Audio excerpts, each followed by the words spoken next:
There was a man in the land of Uz, whose name was Job. And that man was blameless and upright, and one who feared God with reverence and abstained from and turned away from evil, because he honored God. 7 sons and 3 daughters were born to him. He also possessed 7,000 sheep, 3,000 camels, 500 yoke of oxen, 500 female donkeys, and a very great number of servants.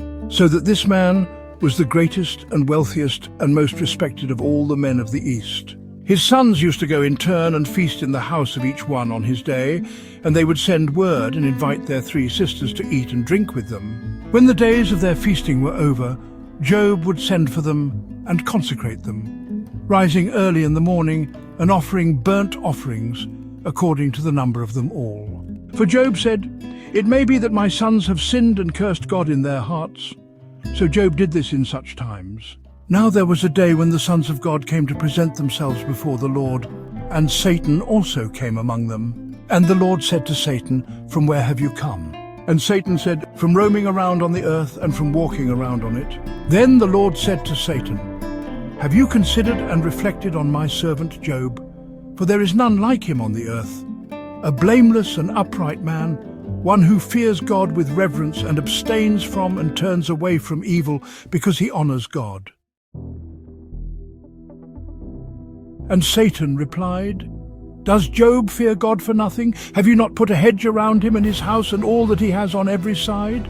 You have blessed the work of his hands, and his possessions have increased in the land. But put forth your hand now and touch all that he has, and he will surely curse you to your face. Behold, all that Job has is in your power, only do not put your hand on the man himself." And so Satan departed from the presence of the Lord.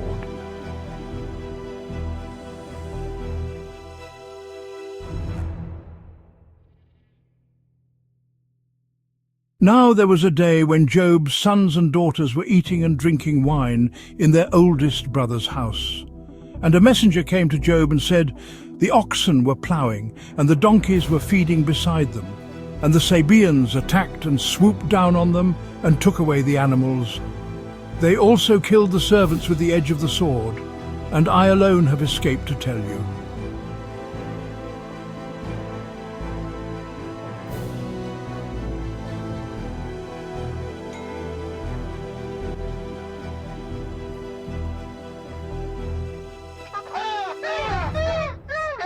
While he was still speaking, another messenger also came and said, "The fire of God has fallen from heaven, and has burned up the sheep and the servants and consumed them, and I alone have escaped to tell you."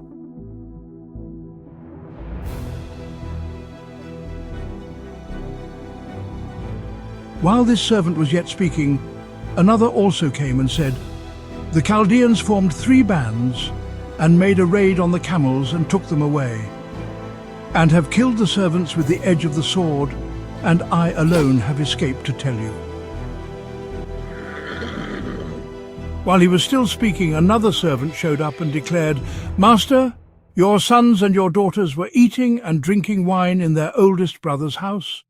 And suddenly a great wind came from across the desert and struck the 4 corners of the house, and it fell on the young people, and they died. And I alone have escaped to tell you.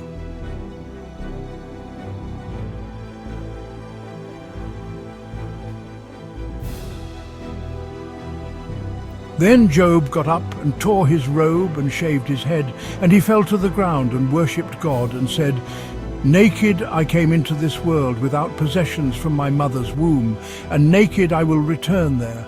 The Lord gave, and the Lord has taken away. Blessed be the name of the Lord."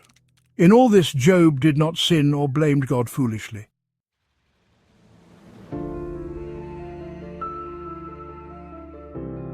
Again, there was a day when the sons of God came to present themselves before the Lord, and Satan also came among them to present himself before the Lord. And the Lord said, "From where have you come?" "From roaming around on the earth and from walking around on it. Have you considered my servant Job? For there is none like him on the earth, a blameless and upright man, one who fears God with reverence and abstains from and turns away from evil, because he honors God. And still he maintains and holds tightly to his integrity, although you incited me against him to destroy him without cause." And Satan said, "Skin for skin, yes, a man will give all he has for his life. But put forth your hand now, and touch his bone and his flesh, and severely afflict him, and he will curse you to your face." And the Lord said, "Behold, he is in your hand, only spare his life."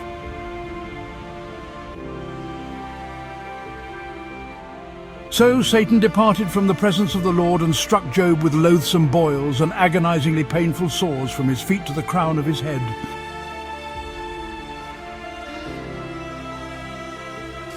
Then Job took a piece of broken pottery with which to scrape himself and sat down among the ashes.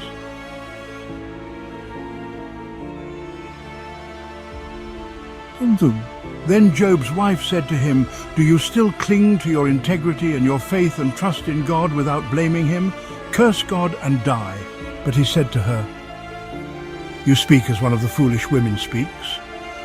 Shall we indeed accept only good from God and not also accept adverse situations and circumstances?" In spite of all this, Job did not sin with words from his lips.